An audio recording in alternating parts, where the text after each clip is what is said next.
Alright, today we're going to go into our 2004 Volvo T6 S80.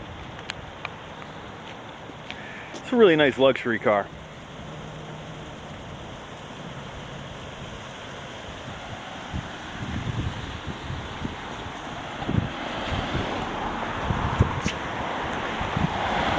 I've always been a fan of that paint color also. It's a nice deep dark blue. I first saw it on the early 90s 3 Series, and I became fond of it after seeing it on that car.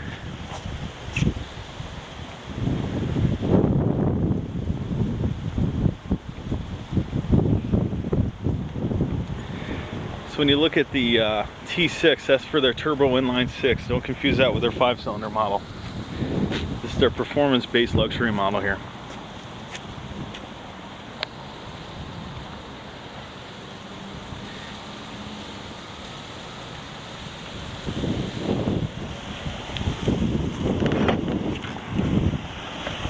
Have a nice large roomy trunk back here.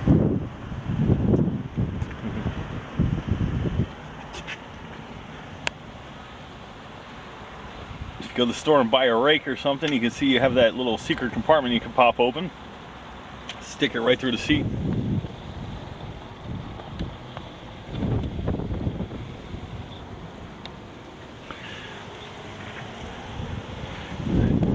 Emergency release in case you ever get locked in the trunk by accident.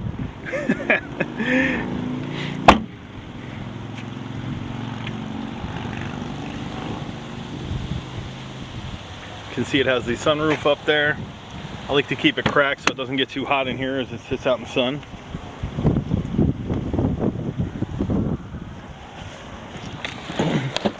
This is a view from the back seat. It's nice and comfortable in the back. And you can see, partly why they do so good as far as safety is they even have headrests for all 5 passengers. So if you are to get rear-ended, you do have that extra support for your neck. Right down here you can see that they have the additional 12-volt accessory for the back. Actually have a cellular phone in here as well. Right to the left there you'll see a vent on each side for the rear passengers for the climate control. Speakers sound great in here. They have a high-end stereo, so speaker in each door. You can see in the front there they even have tweeters mounted high. In the rear here as well they have 2 larger speakers.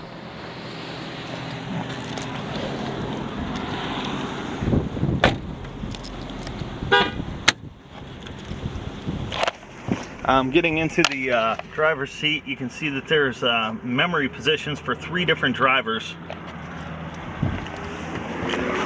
Perfect for somebody like me. My wife is 4'11", I'm 5'11", so definitely a nice option.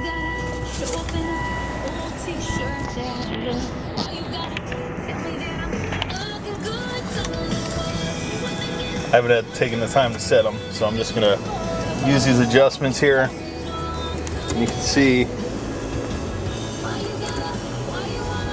can almost get in lay down position here with the seat adjustment. Adjust each section. It does have heated options as well for the seats right here. Today's not a great day for that, but it has 2-level heat control options. And right here you can see you have separate climate control, one for the driver, one for the passenger. And you can direct it to different sections of your body where you're most comfortable getting the air. If you put it in auto, it'll give you equal distribution. That's going to increase the state's minimum wage to $10 an hour by 2016. Here's the cellular phone controls. I really enjoy having the radio controls right on the steering wheel.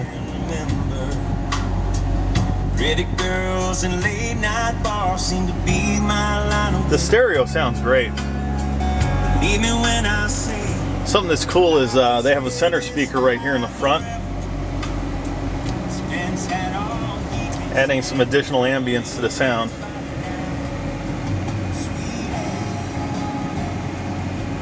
Has a nice roomy look in here. Right up top here, you'll see that you have the light control sunroof as well right here.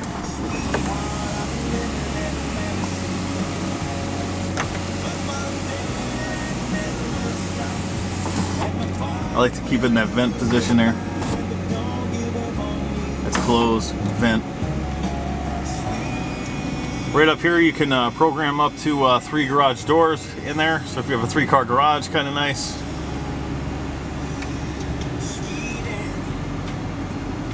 Or single car garage, you only have to program one.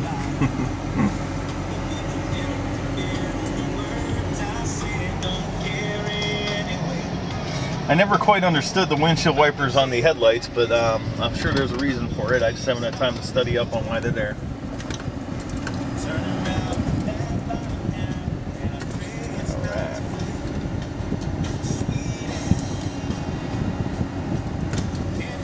I really like the gauges that they use on here also. Really gives it a classy look as far as the speedometer, tachometer.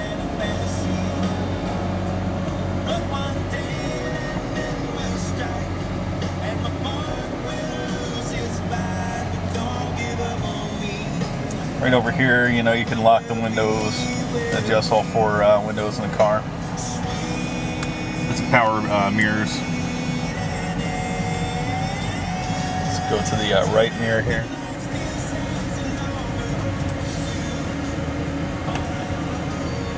There we go. That's probably a good view for me right there.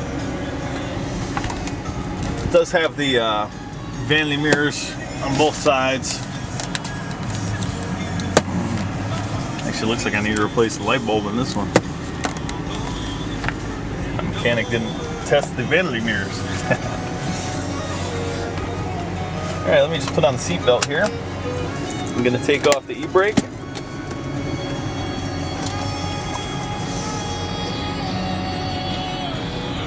Now the manual transmission, actually the automatic transmission does have a manual mode as well. So right now it's in drive. You can flip it over here to the left and it'll put it in manual. When you put it in manual, you'll see down here that it goes to first gear. If I put it into standard, you'll just see a D for drive.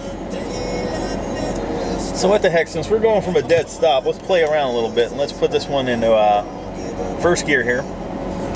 We're going to use the manual option and just let this focus, and I'll try and give you an example of the performance of this car.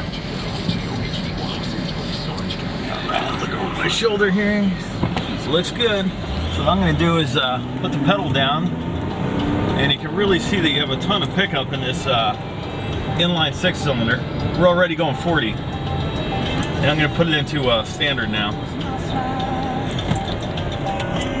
But you can see we're in 4th gear. Drop it down to 3rd, and all I'm doing right here is just tapping this down. Now it's going to be in 2nd. Now it'll be 1st. So for the driving enthusiast that also wants a luxury car, it's kind of cool. And now what I'm going to do is just drop it into drive here so that it does the shifting for me and I can just kind of relax and enjoy the ride. Now when you drive this car, I think the curb weight of this vehicle is a little over 3,000 pounds.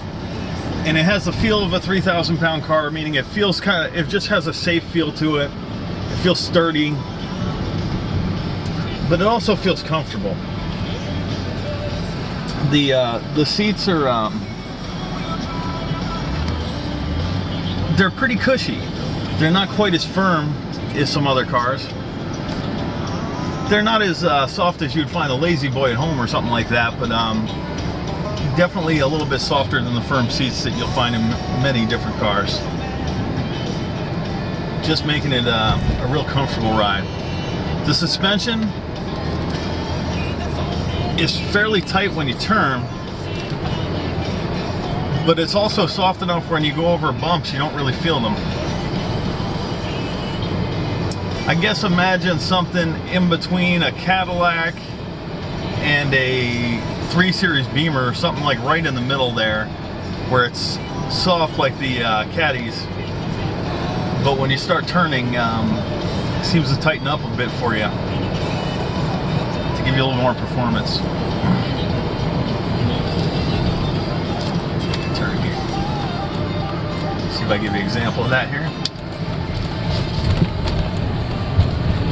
So there we go. We're going to that turn about 35, and you can see that it just hugs the road nicely.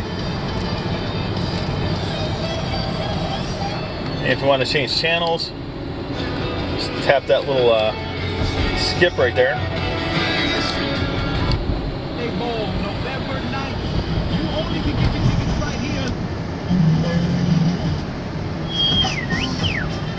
There we go. And it does give you quite a bit of power steering assist. One finger here.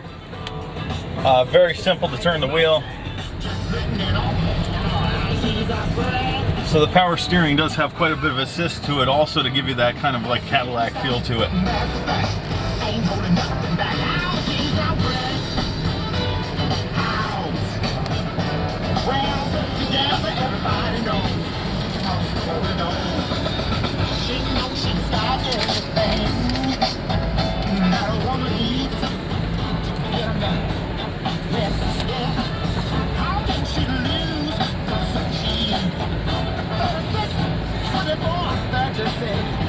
So it is a 4-speed automatic shiftable transmission like we showed you. 280 foot-pounds of torque at 1800 RPM, so that when you hit the gas, this thing goes immediately. Right from a dead stop, you start to feel that horsepower kick in. It's a 268 horsepower vehicle. And surprisingly enough, this thing gets about 24 miles per gallon on the highway, so it's not too bad on gas for the performance that you get.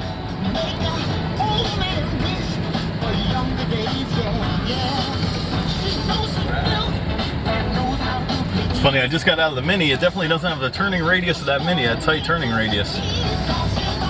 But this is definitely one comfortable car to drive. Good looking car too. Now what I'm going to do is let's pop the hood on here. I'll show you why the car's so fast. Use a 2.9 liter inline 6 in this car. As I mentioned, producing almost 300 foot-pounds of torque. I think they're rated at 280.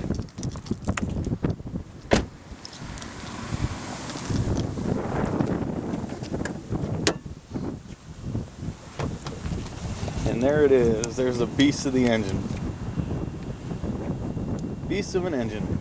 Something else that's really nice about the Volvo I didn't point out was the filtration it has for the air inside the cabin.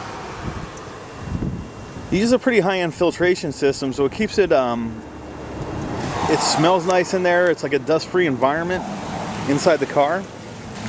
And it definitely makes a difference, a noticeable difference.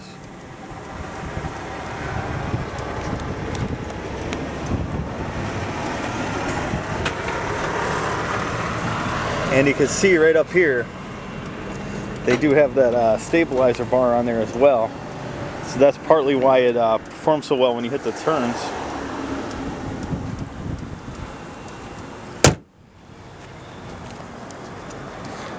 So if you're looking for an affordable luxury car,